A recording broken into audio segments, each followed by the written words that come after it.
John 10:10. Dumarating ang magnanakaw para lang magnakaw, pumatay at mangwasak. Ngunit dumating ako upang magkaroon ng mga tao ng buhay na ganap. Ako ang mabuting pastol, at ang isang mabuting pastol ay handang mag-alay ng kanyang buhay para sa kanyang mga tupa.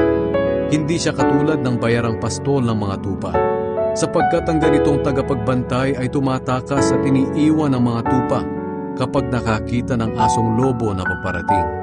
Kaya sinasalakay ng lobo ang mga tupa at nagkakawatak-watak sila. Tumatakas siya dahil bayaran lang siya at walang malasakit sa mga tupa.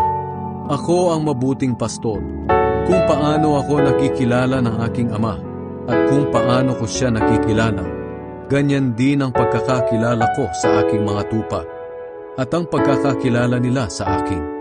At iniaalay ko ang aking buhay para sa kanila.